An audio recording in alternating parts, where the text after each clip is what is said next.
On est toujours en mécanique relativiste et on travaille toujours dans l'espace de Minkowski, où on manipule des quadrivecteurs. Ça se note comme ça. Je mets 4, ça signifie quadrivecteur. Ou bien vous écrivez quadri, comme ça se prononce. Donc, on va s'intéresser dans cette vidéo aux quadrivecteurs de la dynamique relativiste, c'est-à-dire quel est le matériel qui convient dans l'espace de Minkowski, où il y a des quadrivecteurs, c'est-à-dire une dimension spatiale x, y, z, ou bien x à la puissance 1, x à la puissance 2, x à la puissance 3, et la dimension du temps x à la puissance 0, qui est égale à ct. On a déjà vu ça, ça y est. Donc, voilà les quadrivecteurs principaux dans l'espace de Minkowski. Et je commence par, pas le vecteur vitesse, le vecteur quadrivitesse. Le quadrivitesse, on dit quadrivitesse, on ne dit pas vecteur. Quadrivitesse, ça se note U. Voici la coordonnée du temps, c'est U0, et voici les trois coordonnées de l'espace, U avec flèche. Donc U0, c'est C sur racine de 1 moins bêta carré. Bêta, c'est V sur C, qui est égal à gamma. Ce rapport, c'est gamma fois C. Ce rapport sans C, 1 sur racine de 1 moins bêta carré, c'est gamma. Ce n'est pas l'accélération. C'est une notation, c'est un changement de variable pour faciliter le calcul, fois C. Donc, la composante du temps, la composante de l'espace, voici le vecteur normal dont on a l'habitude. C'est U qui a les coordonnées x, y, z. Et voilà le quadrivecteur de vitesse avec ses coordonnées contravariantes. Lorsque l'exposant est en haut, on dit coordonnées contravariantes. Lorsque l'exposant est en bas, on dit les coordonnées covariantes. Et je mets là un signe moi, là. Ça y est? Donc voilà ce qu'il faut apprendre. Le quadrivecteur vitesse, ou bien le quadrivecteur vitesse, on peut dire vecteur, c'est gamma, facteur de C fois V. V, c'est le trivecteur vitesse. C'est la vitesse dont on a l'habitude d'utiliser. Vx, Vy, Vz. C'est la vitesse de la particule dans le repère R. Ça y est? Remarque. Le repère R, c'est l'absolu. Hein? Remarque. Les coordonnées, le U au carré, c'est gamma carré, C carré, V carré, avec gamma égale ceci, avec gamma carré égale à ceci. Donc, on conclut donc que la vitesse, le quadrivitesse au carré, c'est C carré. Le quadrivitesse au carré, c'est C carré. Puisque gamma, c'est égal à ceci. Vous élevez au carré, vous remplacez là. Il vous reste seulement C carré. Puisque c'est une quantité positive, alors il s'agit du genre temps. Donc, le quadrivitesse, c'est du genre temps. Parce qu'on a vu la dernière fois qu'il y a trois genres. Genre temps, genre lumière et genre espace. Ça dépend du signe. Deuxième quadrivecteur, c'est le quadrivecteur impulsion. Ça, c'est le quadrivecteur vitesse. U. Apprenez ça par cœur. Avec U0 égale ceci, avec U égale ça, on a factorisé pour simplifier. C'est une écriture condensée.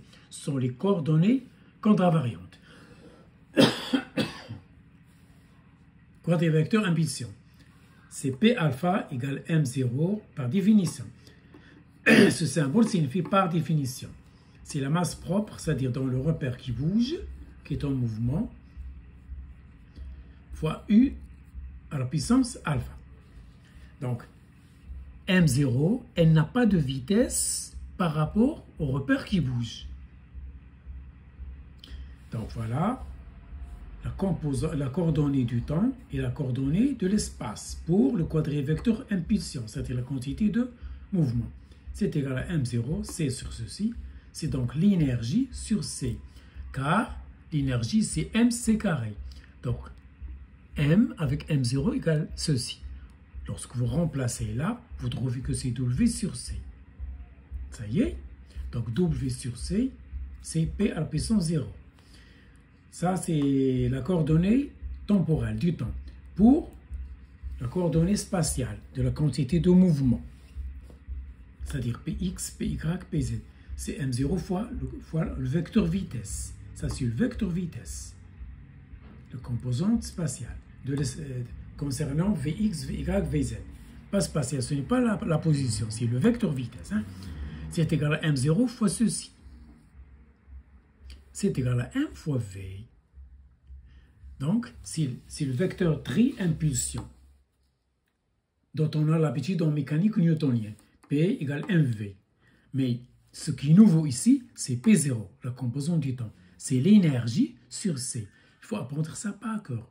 Voilà les composantes du quadrivecteur impulsion dans l'espace de Minkowski. La coordonnée du temps et les coordonnées de l'espace, c'est-à-dire les coordonnées normales. Troisième vecteur, le quadrivecteur. Donc on a vu le quadrivecteur vitesse, le quadrivecteur impulsion et maintenant le quadrivecteur force. Ce sont les vecteurs principaux que l'on manipule dans l'espace de Minkowski pour étudier une particule relativiste ayant la vitesse tendant vers celle de la lumière. Donc si f, les coordonnées contravariantes, est égal à gamma, facteur de f fois v, produit scalaire, sur c, f. Ça, c'est le vecteur triforce, le vecteur force habituel. Ça y est, par définition. Les trois traits, ça veut dire par définition.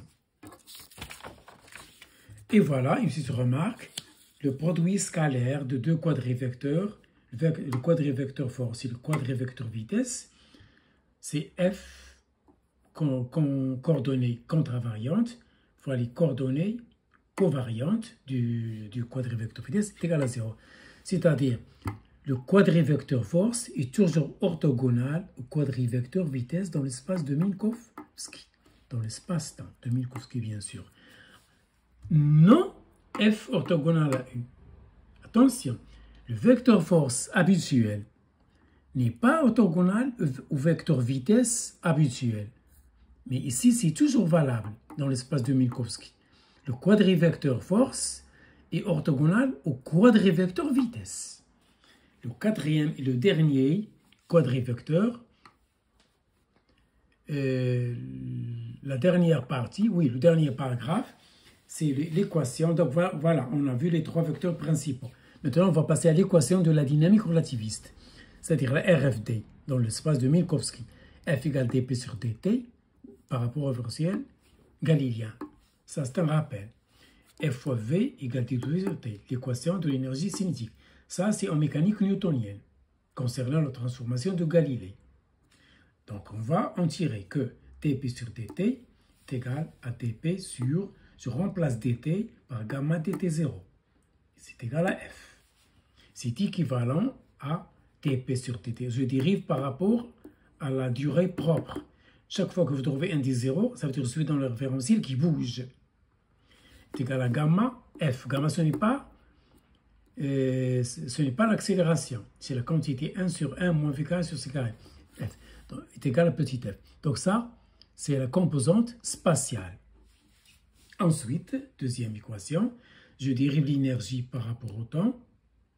C'est, voilà, je remplace dt par gamma dt0, c'est fv, et je déduis ça égal à ça. Ça y est, de 1 et 2, je déduis. Voilà ce qu'il faut retenir. Là, ça, c'est la relation, c'est la RFD dans l'espace de Minkowski, c'est-à-dire la relation entre la force et l'impulsion. Ici, c'est la relation entre le quadrivecteur force et le quadrivecteur impulsion. C'est cette relation ou bien celle-là. C'est le quadrivecteur. Ce sont les composantes. Donc, si je ne mets rien, c'est relation entre quadrivecteurs. Si je mets l'exposant alpha, il s'agit des composantes. Ça y est, voilà la RFD dans l'espace de Minkowski. C'est-à-dire, cette relation, F égale MA ou bien M gamma, c'est équivalent à cette relation. Ou bien j'écris avec les composantes, ou bien se forme condensée. Ça y est, une petite remarque et on va achever cette leçon. Dans le référentiel R0, ça va être le référentiel propre. Alors, V0 égale à 0, c'est-à-dire lorsqu'elle est immobile, gamma est égal à 1. Donc, le quadrivecteur, vitesse, c'est C0. C, c'est-à-dire elle est immobile. Donc, pas de vecteur vitesse habituel. C'est nul. Seul reste la composante du temps. C'est la norme au carré. Pourquoi je fais au carré? Pour déduire le genre. Elle est invariante. Donc, cette quantité, la norme au carré du quadrivecteur vitesse, c'est un invariant par rapport au référentiel propre. Donc, P à la puissance alpha, le vecteur, les composantes, bien les coordonnées, oui, contravariantes de la quantité de mouvement, dans R0, c'est égal à ceci. Donc, la force, le quadrivecteur force, 0, F0. Et voilà, qu'est-ce que je déduis si je fais le produit scalaire des quadrivecteurs, ou bien avec leurs coordonnées, quadrivecteur, ou bien avec les coordonnées. Si je mets le produit scalaire, l'un des quadrivecteurs contribue avec ses composantes contravariantes et l'autre avec le contravariante. Et je déduis donc que le produit FU, c'est-à-dire quadrivecteur force fois quadrivecteur vitesse, reste invariable, constant. C'est un invariant de Lorentz. C'est un invariant de l'espace de Minkowski. Ce sont des petites remarques. Voilà pour aujourd'hui.